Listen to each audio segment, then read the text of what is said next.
무더운 날씨 가운데 여러분도 잘 지내고 계십니까? 어쨌든 건강 잘 챙기시기를 바라고, 사람이 살아가는 가운데서 특별히 우리는 믿음을 가진 믿음의 사람이고, 믿음을 가진 사람을 가리켜서 신앙의 사람이라고 그렇게 말을 합니다. 참, 이 신앙을 가진다, 믿음을 가진다. 자, 예수 그리스도를 나의 구주로 고백하는 사람은 구원을 얻게 되어진다라고 하는, 바로 그 믿음의 출발에서 우리 구원이라는 반열 위에 우리가 이제 세워집니다. 예수 믿는다 하는 말을 하게 되고 말을 또 듣게 되죠. 교회 다닌다, 예수 믿는다, 신앙생활을 한다, 그런 얘기를 듣습니다. 그런데 이제 사람들이 착각이, 교회를 다니기 시작한다, 나 이제 예수 믿는다, 나 이제 신앙생활을 한다, 그러면은 그 순간부터 우리가 완벽자인 줄로 알고 있습니다. 그 순간부터 참 하나님을 잘 믿는 사람으로, 예수를 믿는다, 교회 다닌다 그러면은 그 순간부터 우리의 인격이 확 상승해가지고 굉장히 성숙한 그런 사람이 된 것으로 그렇게 사람들이 생각을 합니다. 근데 실제 돌아보면 어떻습니까? 똑같습니다. 예수 믿는 사람, 예수 안 믿는 사람이나 우리가 처음 복음을 접했을 때는 비슷합니다.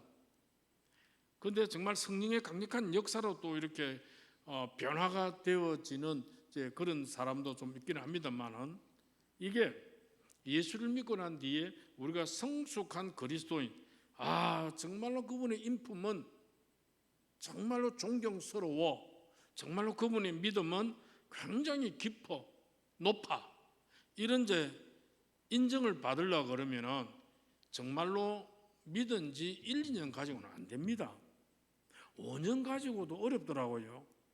처음 믿을 때부터 굉장히 불같이 뜨겁게 믿는 사람도 간혹 있습니다. 그런데 이 사람 뭔가 가만히 보면은 허점이 있습니다.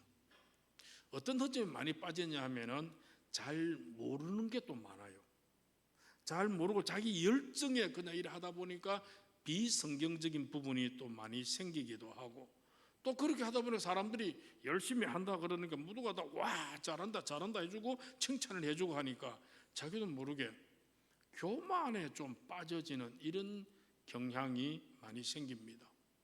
그러나 이 예수를 믿고 난 뒤에 어릴 때부터 부모 밑에서 컸든지 간에 이게 이제 시간이 쭉 지나가면서 천천히 이렇게 자라 올라갑니다. 이 믿음의 분량이나 신앙의 분량이나 성숙도가 이렇게 시간이 되어 가는 가운데서 이게 많아지게 되어지고, 이게 나중에 완전체에 이루어지는 그런 그 결과가 일어나더래 말입니다. 예수 믿고 난 뒤에 죄 안 짓습니까? 예수 믿고 난 뒤에도 나쁜 짓 안 합니까? 예수 믿고 난 뒤에도 미워하고 정오 안 합니까? 예수 믿고 난 뒤에도 간음죄가 없습니까? 예수 믿고 난 뒤에도 도둑질 하는 거 없습니까? 사기치는 거 없습니까? 거짓말하는 거 없습니까? 탐내는 거 없습니까? 다 있습니다. 행동으로 혹시 옮기지 않아도 몰라도 마음속으로도 다 가지고 있는 게 그게 우리 사람의 그 본바탕입니다. 그런데 이제 이게 시간이 지나야 돼요. 시간이 지나면은 그전에는 좀 그래 하더니 좀 작아지고 그다음 믿음의 어떤 분량들은 많아지고 육체의 소욕들은 작아지고 성령의 어떤 생각과 소욕들은 좀 많아지고 그러니까 세월이, 시간이, 나이가 이렇게 흘러가는 데에서 쭉 이렇게 육체의 세상적인 것은 내리막이고 또 이렇게 성령적인 것은 쭉 이렇게 상승되어가는 이 곡선을 타는 것이 좀 정식적인 루트죠. 그런데 예수를 믿고 나서도 이게 평행선이 가는 사람이 있습니다. 그렇게 하다가 또 내리막이 되는 사람이 있습니다. 계속 나이가 들어도.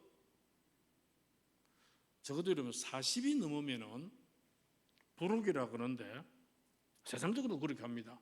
40이 넘으면은 그 얼굴과 그 인품과 그 신앙에 책임을 져야 됩니다. 그의 신앙이 거기에서부터 흔들리면 안 돼요. 40이 넘으면서는 예수님은 30살부터 세상을 구원하러 나선 분입니다. 적어도 우리가 약하기 때문에 40이 넘어서부터는 흔들리지 않는 믿음이 되어져야 되고, 거기서부터는 이제 상승 곡선을 타야 됩니다. 성숙의 곡선을 타야 됩니다. 그래서 그분의 신앙과 믿음이 누가 봐도 많이 나아졌네, 변화가 되어졌네, 얼굴도 옛날에는 완전히 그냥 깡패 같은 얼굴이지만은 이제 보니까 얼굴도 굉장히 푸근해지고 이쁘지고 느긋해지고 인품도 선량한 모습으로 얼굴도 변해지고 말하는 것도 달라지고 이거 달라진. 그게 이제 50대고 60대면 좀 완전한 어른으로 자리 잡아야 되죠. 60대면 이제 완전히 교회에서도 그러고 돼서 어른 같은 신앙의 어른의 위치에 서야 됩니다. 거기에서 어떤 사람이라면 허점이 전혀 없을 리가 없지만 그 욕 들을 만한 문제점 될 만한 사람이 되어서는 절대 안 되는 거죠. 그 정도 되어져야 됩니다. 그래서 이제 사람이 참 신앙을 가진다는 이게 쉬운 일이 아니고 참 어렵더라 그 말입니다. 그리고 이 신앙이 잘 자라고 성숙하는 것 이거 역시 대단히 어렵습니다. 그래서 참 젊은 사람들 새벽기도 못 나오는 거 이거 말씀이 인정합니다. 40대 이전에는 새벽기도 나오러 가는 게 어리고 40대도 참 기도 생활하는 이거 세상 너무 힘들게 일하고 이러다 보니까 이것도 물론 하는 사람도 있는데 많은 사람이 잘 못합니다. 그러니까 50실 넘어가면 이제 책임을 져야 되죠. 감당을 해야 됩니다. 갈라디아 4장 19절에 보면은 바울이 갈라디아 교인들을 향해서 이 신앙이 성숙되는 게 얼마나 어려운지 갈라디아 교인들이 하는 말이 있습니다. 뭐라고 그럽니까? 시작. 나의 자녀들아 너희 속에 그리스도의 형상을 이루기까지 다시 너희를 위하여 해산하는 수고를 하노니 라고 말했습니다. 나의 자녀들아, 이 말은 이제 갈라디아 교인들을 보고 하는 말입니다. 개척교회를 하고 그 속에 자란 이 성도들을 보고 하는 말이 너희 속에 그 예수 그리스도의 형상을 이루기까지, 그러니까 우리 성도의 속에서 예수 그리스도의 형상이 이루어져야 되고 나타나야 되고 만들어져야 되고 다른 사람들에게 보여주는 진짜 너는 그리스도인이다라고 하는 이런 그 인정을 받을 수 있는 그런 그 위치, 그런 위치까지 이루기까지 다시 너희를 위하여 해산하는 수고를 하노니. 예수는 믿었습니다. 그런데 이 예수 믿은 이 갈라디아 교인들이 믿음이 성숙하지 못하고 아직 유아적인, 아직 아기 같은 이런 그 어린아이 같은 이런 자리에 머물고 있는 그런 그 모습들을 보고 이건 아니다, 그리스도의 형상까지, 그리스도의 인품까지, 그리스도의 형상을 닮아가기 위해서 우리가 힘쓰고 애써야 되는데, 이런 사람 만들기까지 전도한 것보다 더 내가 힘들게 해산하는 수고를 내가 너희들 앞에서 그렇게 했다 그 말이에요. 정리하면은 성도가 온전하고 성숙한 그리스도인으로 변화하기가 얼마나 어려운가 하는 것을 여기서 실감나게 표현해 주는 그런 그 말입니다. 왜 저 사람 저렇게 변화가 안 될까? 왜 저 사람 저렇게 예수를 믿는 사람으로서 예수로 좀 풍성해지지 아니할까? 좀 그랬으면 좋겠는데 그 다른 사람 저래 하는데 저 사람 왜 저래 안 될까라는 안타까움이 있습니다. 그게 이제 본전이죠. 그게 본 모습입니다. 참 어렵다 그 말이죠. 아직 그 속에 자아가 살아있고 그 속에 욕심이 살아있고 그 속에 내가 살아있고 그 속에 교만이 살아있을 때 나를 버릴 건 버리고 나를 끊어낼 건 끊어내고 내가 하나님 앞에서 엎드릴 것은 엎드려져야 이 놀라운 일들이 일어날 수가 있는데 그렇게 내놓지 못하니까 내가 내 것을 그대로 간직하고 있으니 변화가 안 되죠. 달라지지 아니하죠. 성숙해지지를 안 하죠. 그래서 잘 변화가 안 되면 그렇게 하십시오. 그게 정상이다. 가만히 있으면 그게 정상이다. 그러나 애쓰고 노력하는 것은 우리 책임입니다. 구원받은 자에게도 책임이 있습니다. 구원받은 자로서 구원의 놀라운 이 완전한 예수 그리스도의 형상에까지 이르기 위해서 우리에게 주어진 책임을 우리는 감당을 해야 합니다. 그 책임들이 여러 신앙의 훈련들이지 않습니까? 성경도 많이 보셔야 될 것이고, 기도하는 일들도 있어야 될 것이고, 지도자의 말들도 들어야 될 것이고, 이웃 성도들과의 교제도 있어야 될 것이고, 그런 속에서 성도가 어떻게 살아야 될 것인가를 배워야 할 것이고, 공동체 속에서 내가 또 양보할 것은 양보하고, 또 드릴 것은 드리고, 헌신할 것은 헌신하고, 섬기는 가운데에서, 그러는 가운데서 내가 모난 부분들이 깎여져 가고 따듬어져 가면서 성숙한 그리스도인으로 커나가는 거예요. 본문에 세속적 인간의 대표적 유형이 누구였습니까? 야곱이었잖아요. 이 야곱이 얼마나 욕심이 많았습니까? 거룩함을 향한 것도 욕심이었는데 인간적인 욕심을 얼마나 거기에 가미시켰었습니까? 그런데 이런 욕심 많은 그 야곱을 하나님께서는 참 많은 고난을 통해서 그를 사람 만들어 가죠.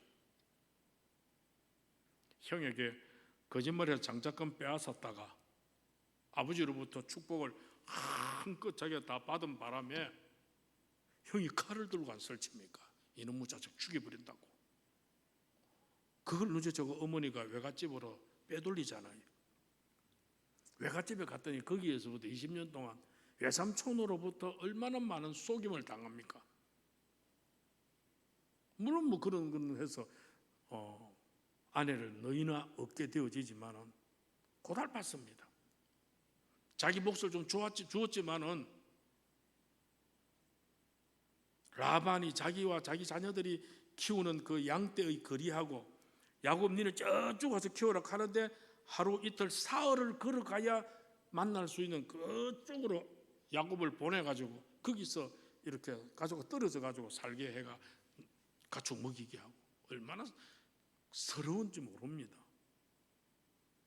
그러다가 올라오다가 어떻게 합니까? 약복강 나루터에서 형님이 자기를 죽이려 400명을 이끌고 달려온다는 소리를 듣고 밤새도록 약복강 강가에서 그가 천사와 씨름하며 하나님 앞에 울며 기도하며 얼마나 자기를 돌아봤겠어요. 그래서 씨름하면서 나 간다 그래도 나를 나의 축복하지 않으면 나 못 놓는다고. 그럼 환도뼈를 쳐서 사람을 다리를 질질 끌도록 만들었습니다. 사람 다리가 환도뼈가 뽑아지 가지고 이거 바로 걷지도 못하고 질질 끄는 그 모습 정상인이 아니잖아요. 화가 끝까지 나던 그 형님이 병신이 되어 있는 그 동생 쳐다보니까 마음이 그래도 혈육지간이라 짠 해가지고 달라지잖아요. 봐주잖아요. 하나님께서 야곱을 살리기 위해서 야곱지가 살기 위해서 다리를 하나님께서 부숴버리는 이런 고난을 그가 당하는 그런 일들이 있었습니까? 그러면서 세겜성에 시몬과 레이가 디나 사건으로 세겜성 남자들 다 죽이는 바람에 생명의 위협을 느꼈죠. 다른 연합군에 쳐오고. 또 한번 돌아보십시오. 뭐가 있습니까? 제일 사랑하는 그가 아내가 너희였지만 그 중에 제일 사랑하는 여인은 라헬이었습니다. 요셉과 베냐민의 엄마. 그 라헬이 요셉 놓고 베냐민 놓다간 죽습니까? 가장 사랑하는 사람이 죽었을 때 얼마나 그 마음이 아플까요? 그러한 것이 야곱의 모습이었습니다. 그래서 자연히 요셉을 사랑하고 채색옷 입히고 했더니 형들에게 신부름 보냈다가 짐승에게 물려 죽었대요. 형들이 하는 말이.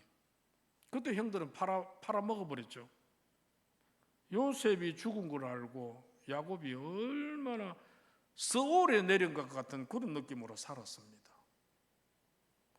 그러니까 이 요셉의 그 일생은 참 고난이 너무너무 많았던 사람입니다.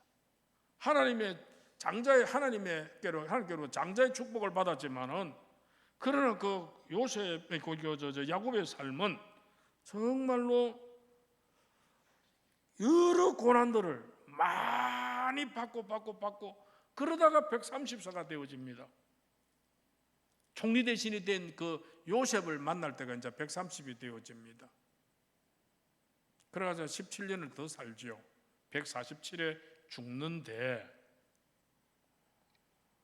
그 세속적 풍파를 다 겪은 그 야곱이 이제 임종을 앞두고 12아들 모아놓고 전부 그들 축복하고 예언하는 그 이제 축복 예언이 끝나자 침상에서 발을 모으고 숨을 거두었다, 그렇게 나오죠. 마지막 힘을 다해서 이 자녀들을 축복하고 돌아가신 거예요. 그래서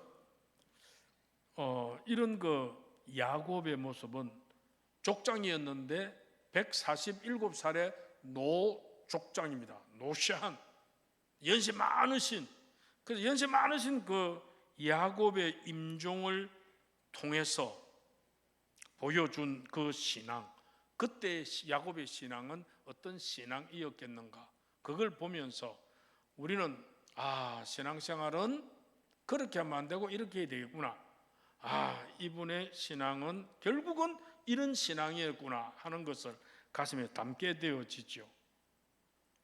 그걸 보면서 야곱의 이 마지막 신앙은 어떤 신앙이었을까? 노족장 야곱의 신앙은 어떤 신앙이었을까? 첫째는 그는 주의 구원을 기다리는 신앙이었습니다. 주의 구원을 기다리는 사람. 18절에 뭐라고 그랬냐면 18절에 이렇게 말합니다. 여호와여, 나는 주의 구원을 기다리나이다 그랬어요. 나는 주의 구원을 기다리는 자입니다라고 말합니다. 그러니까 이 야곱의 그 진정한 그의 전생에는, 그의 삶의 자세는 조금 삐딱한 부분도 있었고 조금 그런 것도 있었지만은 주의 구원을 기다렸던 사람이라 그렇게 볼 수가 있는 그런 일입니다. 그가 가나안에서도 그렇고 요셉을 따라와서 이 애굽에서도 그렇고 계속 그는 주의 구원을 기다리는 사람이었고, 죽는 순간까지 주의 구원을 기다리는, 나는 주의 구원을 기다리나이다 라고 고백을 합니다. 야곱은 자녀들을 축복하는 가운데에서 그러한 자기의 그 신앙 고백을 나타내기를 주저하지 않았지 않습니까? 그 이전에는 야곱은 정말로 세상적이고 세속적인 것, 거기에 몰두했습니다. 뭘 많이 받아야 되겠고, 뭘 많이 쥐어야 되겠고, 뭘 많이 거둬야 되겠고, 뭘 많이 챙겨야 되겠고, 그런 세속적인 그런 사람이었지만은 그의 마지막 생애에서 그를 바라보니 그는 주의 구원을 간절히 바라는 신령한 사람으로 바뀌어 있더라, 그 말입니다. 이처럼 경건한 사람들은 모두가 주의 구원을 기다리고 있는 것을 봅니다. 하나님, 그 무엇보다 하나님, 내가 구원받게 되어진 이것은 너무너무 귀한 일이고 주님, 이것이 나에게는 전부였습니다라고 고백되어지는 것이 바로 경건한 사람들의 고백이죠.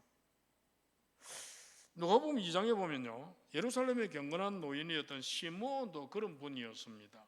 그런 아기 예수를 품에 안고 자기 눈이 주의 구원을 보았다고 누가복음 2장 25절에서 32절에 소개하고 있습니다.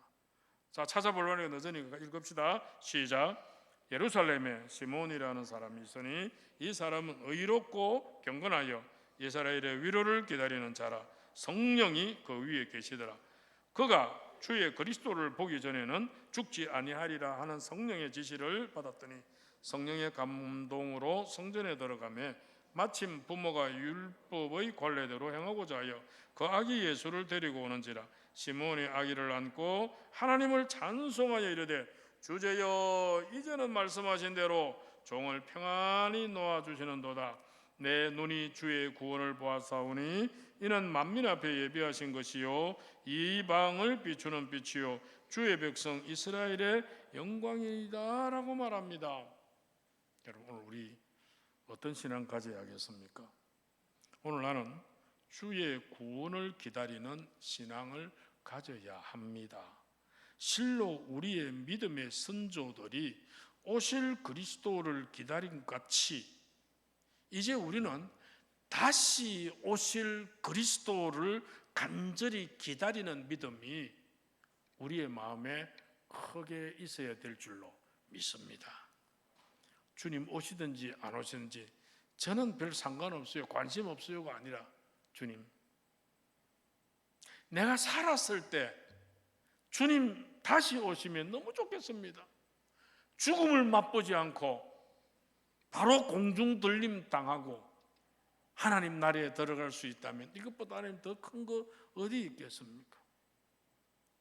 죽는 건 여러분 참 어렵습니다. 겁납니다. 그렇죠? 사람들이라는 것은 사고로 나서 죽든지 안 그러면 연세가 많아 죽든지 죽음이라는 이 일들은 정말 막판에 숨을 거두는 그 일은 참 어렵고 힘든 부분들입니다. 진짜로 진액이 다 빠져가지고 말할 힘도 없이 완전히 빠져가지고 그래가지고 서로시 무의식 중에 가는 분도 참 계시는데 오늘 우리는 다시 오실 그 주님 오셔야 우리의 구원의 완성이 이루어지는 그런 그 은혜가 있는 그런 일입니다. 오늘 우리의 신앙도 야곱의 신앙처럼 주의 구원을 주님 기다립니다. 먼 하늘 이상한 구름만 떠도 내 주님 오시는 거에 두 발 뻗쳐 주님 바라봅니다라는 우리의 신앙 선배들의 노래가 다 있습니다. 또 야곱의 신앙은 뭘까요? 분량대로 축복하는 그 신앙이었습니다. 28절에 나오죠. 28절에 뭐라고 그랬습니까? 시작.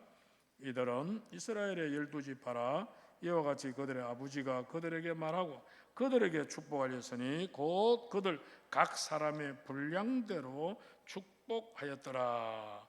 이스라엘 12지파를 12아들을 분량대로 축복했다고 그랬습니다. 물론 로벤과 시몬과 레이는 아버지의 저주 비슷한 예언을 그렇게 들었지만은 그런 에스가 겪은 것처럼 빌어줄 축복이 없는 그런 일은 없었잖아요.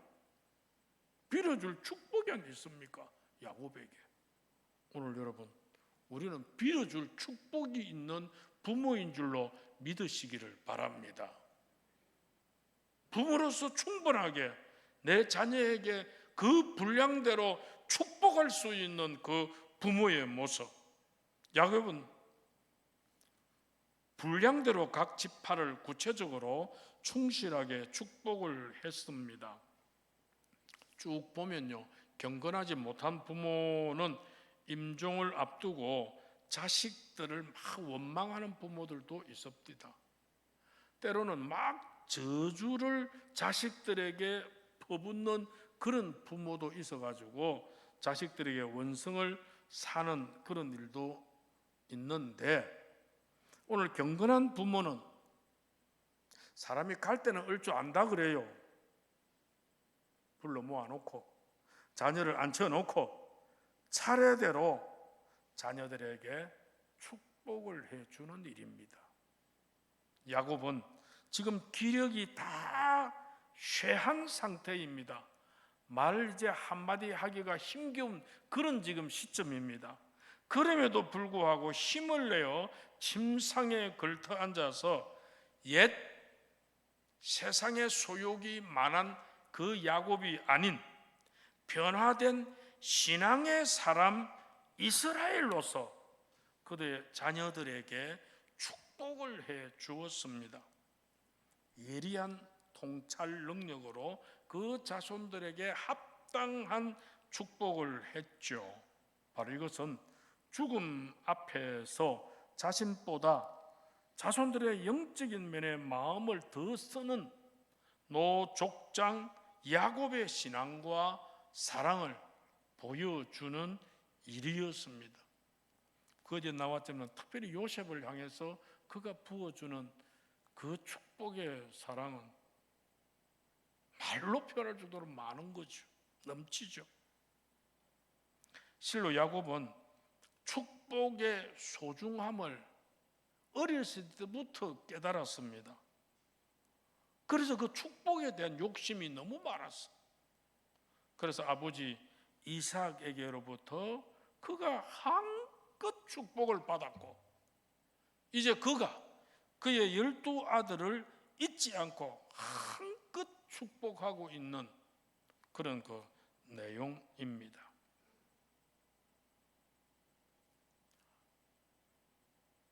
지금쯤 여러분, 우리의 마음은 어떤 마음이 할까요? 축복을 빌 수 있는 그 위치의 부모로서, 제사장된 부모로서의 위치, 자리를 분명히 잡기를 바랍니다. 자녀들에게서 존경을 받을 수 있는 신앙의 위치, 우리 아버지 신앙 같으면, 우리 엄마 신앙 같으면 자랑할 만하더라고 말할 수 있는 그 신앙의 위치에 설 수 있어야 된다, 그 말이에요. 그래서 제가 서두에 말씀한 대로 60이 넘으면 어떤 일들로 실수와 잘못된 자리에 들면 안 된다, 그 말이죠. 이제 60이 넘으면 언제 하나님 부를지 모릅니다. 60대 부를지 70대 부를지 80대에 부를지 언제라도 하나님 부르실 때는 우리는 그냥 안 된다 어떻게 말할 수 있습니까? 가야죠. 근데 그 앞에 징조가 있습니다. 가실 징조가 있으니까 내 자녀에게 충분하게 축복을 빌 수 있는 그런 그 부모로서의 준비됨이 필요하다. 힘써서 야곱이 축복을 비는데 그 자녀들이 야곱을 쳐다보고 아이고 아버지 차 아파서 아버지 같은 사람 내한테 뭘 축복한단 말이오? 채우속하면서 그렇게 반항한 애들이 있습니까? 그렇지 않지 않습니까? 정말로 아버지의 축복 앞에 꼬다시 머리 숙이겠어요. 그 축복을 받을 수 있는 이 자녀들의 모습, 그것은 벌써 야곱이 147살을 사는 동안에 자녀들에게 신앙의 월등한 족장의 위치에 서 있었다는 거예요. 오늘 우리의 신앙은 여러분, 남들 보고 이리 보고 하지 마시고요, 내 자녀들에게서부터 충분하게 인정을 받을 수 있고 존경을 받을 수 있는 그런 위치에 이르어야 된다, 이 말입니다. 마지막으로 이 야곱은 죽음을 준비하는 신앙이었습니다. 야곱의 신앙이 29절에 뭐라고 읽어볼까요? 29절입니다. 시작.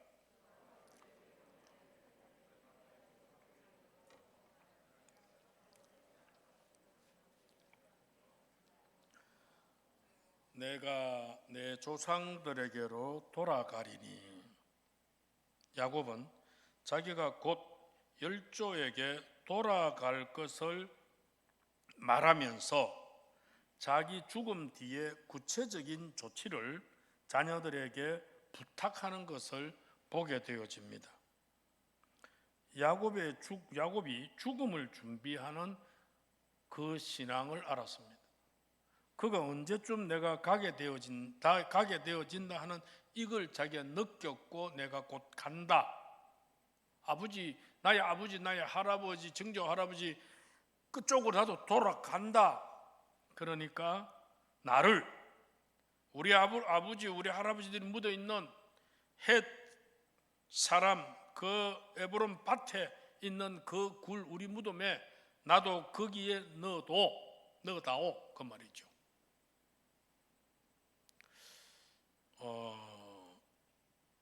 안 믿는 사람도 자기 죽을 그 나이가 아니고 시간, 날짜를 대충 아는 사람들이 있습니다.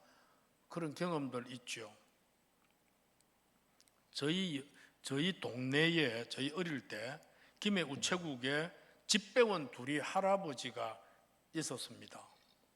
집안 어른, 저에게는 할배딸이고요.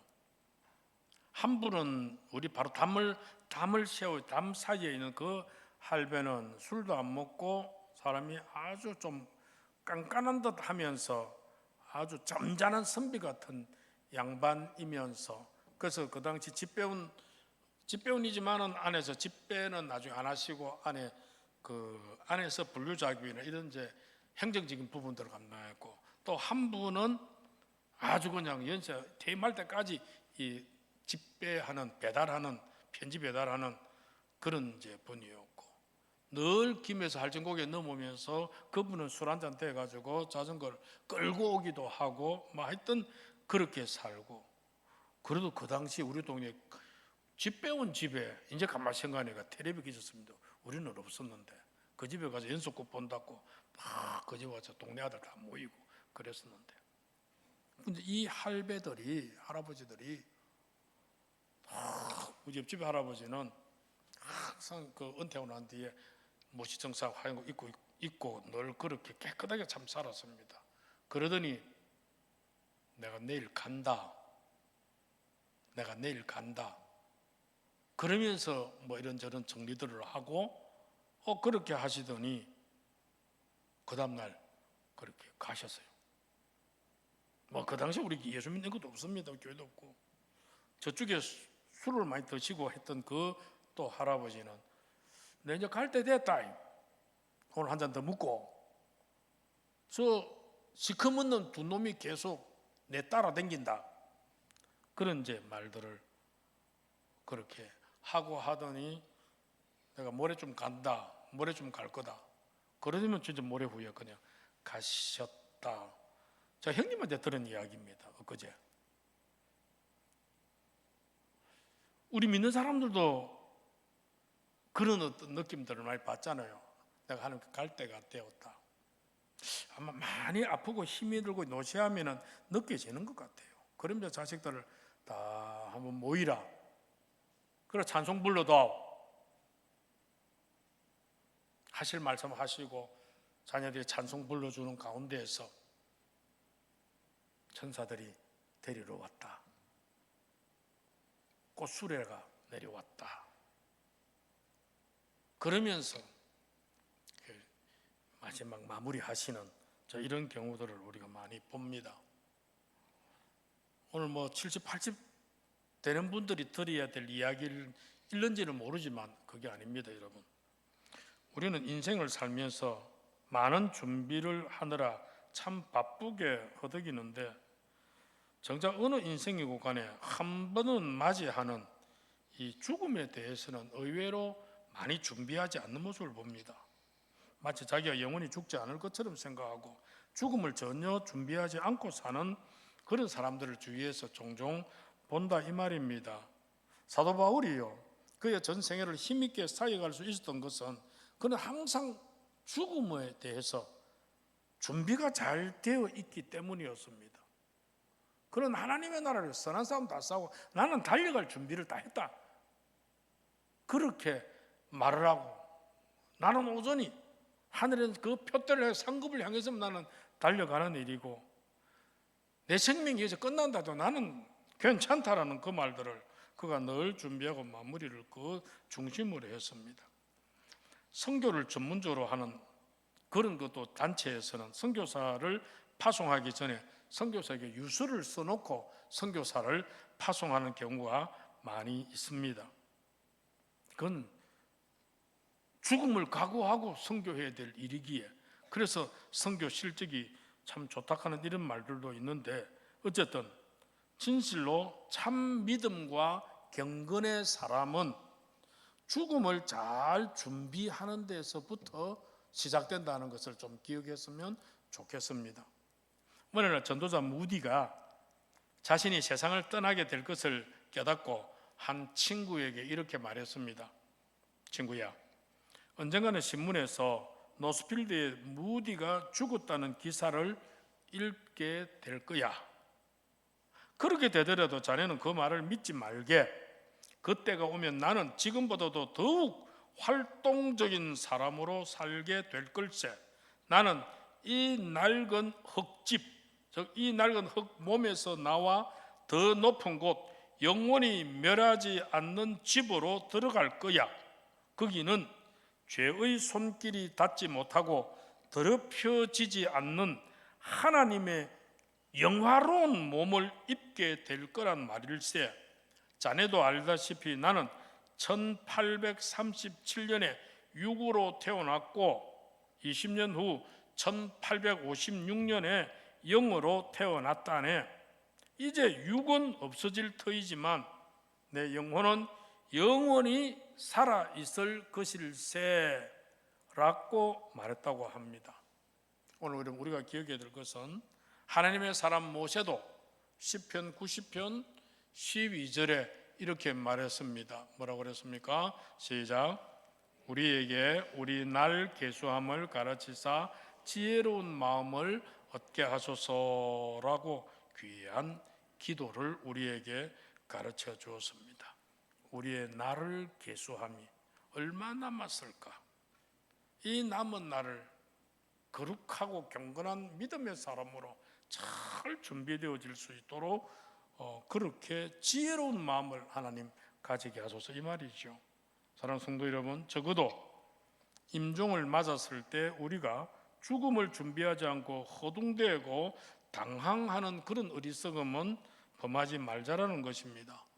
오늘 우리가 과거에 어떻게 살았던 그 미련을 가지지 말고 이제 우리는 남은 시간을 죽음에 대한 그런 그 준비를 가지는 그 신앙 우리에게 필요합니다.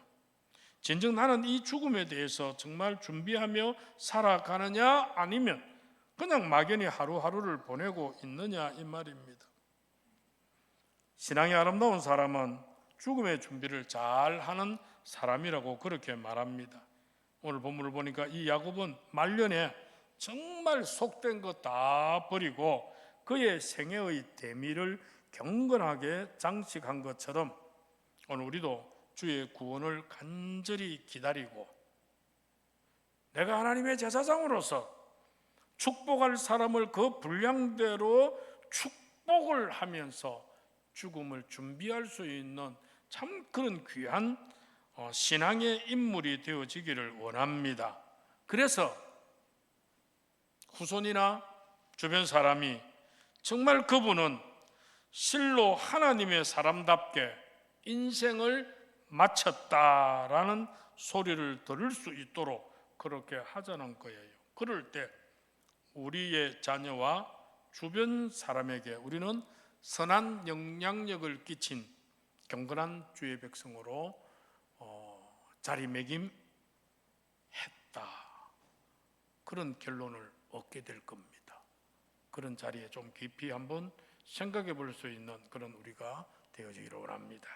거룩하신 하나님, 주신 말씀을 통해서 우리의 삶이 지금 현재 이것이 전부가 아니고 하나님 앞에 서야 될 그 준비가 우리에게 귀하게 잘 준비가 되어질 수 있게, 참 그분은 멋졌습니다. 그분은 너무 좋았습니다. 그분은 너무 귀했습니다. 그분은 정말 내가 닮아야 될 롤 모델이었습니다라고 고백하는 자들이 많이 일어나질 수 있도록 우리 하나님께서 우리 가운데 역사하옵소서.